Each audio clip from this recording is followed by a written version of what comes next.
everybody, my name is Ruby525 and welcome back to Planet Zoo. I know what you're thinking. It's been a hot minute since I've done Planet Zoo, but it's back, hopefully for the time being. It kind of just depends on how often I can sit down to get this voiceover done.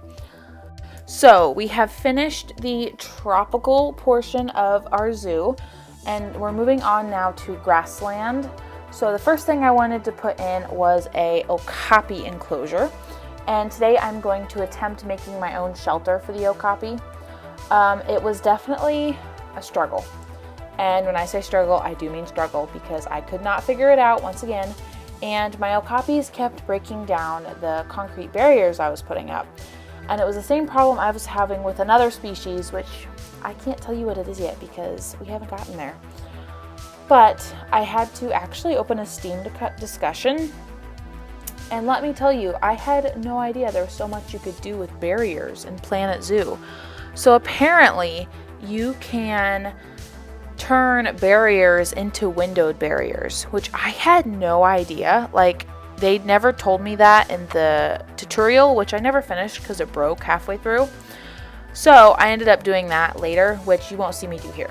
At first I thought maybe terraining would be a good idea because Okapi, I know a little bit about them. They're related to the giraffe. They have tongues like a giraffe. They usually like to hide among the trees. That's why they look so weird.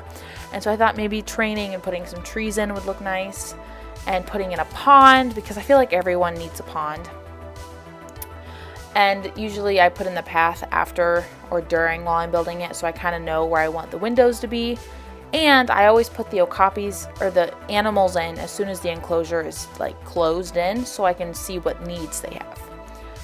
Now, once I started working on the actual enclosure, like hiding area, I guess we can call it, their building, I realized that it was going to be a lot harder than I thought. And I almost gave up because I don't understand how a lot of this stuff works. Like, there's the whole grouping thing where it automatically puts your stuff in groups, and I really have a hard time understanding that. So I ended up flattening out the terrain because I was getting kind of frustrated of dealing with it. And I started over and I said, okay, let's just start with like one thing. The walls. It definitely needed to be more open concept than I had it because there was no way I was going to get an actual full like 4 walls. And it kept trying to like snap to the ground, I think. I don't know. It was being really weird. And then I had to adjust the height. So you'll see here, this one is taller than the other one, so I had to lower that. And then I had to like exit the group and like split it off from the group. It was a whole thing, let me tell you. I wish I could put in like windows and stuff, but I don't understand it enough for that. I'm very proud of it, and I actually have used it in like 2 or 3 different places now. I should like try to make a few and use those, but this took me, this is me cutting out like an hour of me trying to figure it out. And partially is just because it's so hard getting everything lined up exactly how you want it. It's definitely not like The Sims 4 where you just like plop something down and it attaches to a grid, and you can like, if you use the cheats, you can move it around however you want, the move objects. It's definitely not like that. It's a lot more touchy. And it kept trying to snap to things. If it wasn't constantly trying to snap my buildings places, it would have been a lot easier. I don't know if there's a way to turn that off. I mean, in some instances, the grouping was kind of helpful, but it wasn't overall super helpful.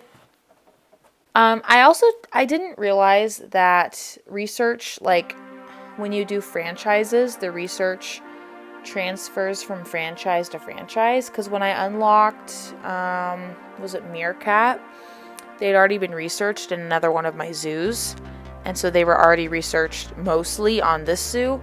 It was a weird thing, but it was very helpful. I'm sure many of you have already figured this out, but a lot of the animals only allow certain like foliage and trees into their habitat. And so I always find it really hard when I really want to just make it look nice. And instead, I just have to do what I'm able to. So like, I really wanted to put in a lot of like really cool looking bushes and trees, but because a lot of the trees made the Okapis lose their habitat points, then I had to get rid of them, and it was really sad because they needed a lot of foliage. According to their like species bar, they needed a lot of cover. So I did the best I could, and I tried to make it look nice. But I mean, the bottom line is I really wish I could filter it by species, because that would be so much more helpful. However, I do suspect that it's possible that when you buy all the rest of the packs, you get more foliage and you have more options for all the species, which would be helpful, but that's not really something that I have right now. I think I have the Aqua pack and the African pack. Honestly though, like overall, Planet Zoo is such a cool game. It's like Sims 4 almost, but not. Obviously there are little things that need to be fixed, but that's kind of how it is with every game.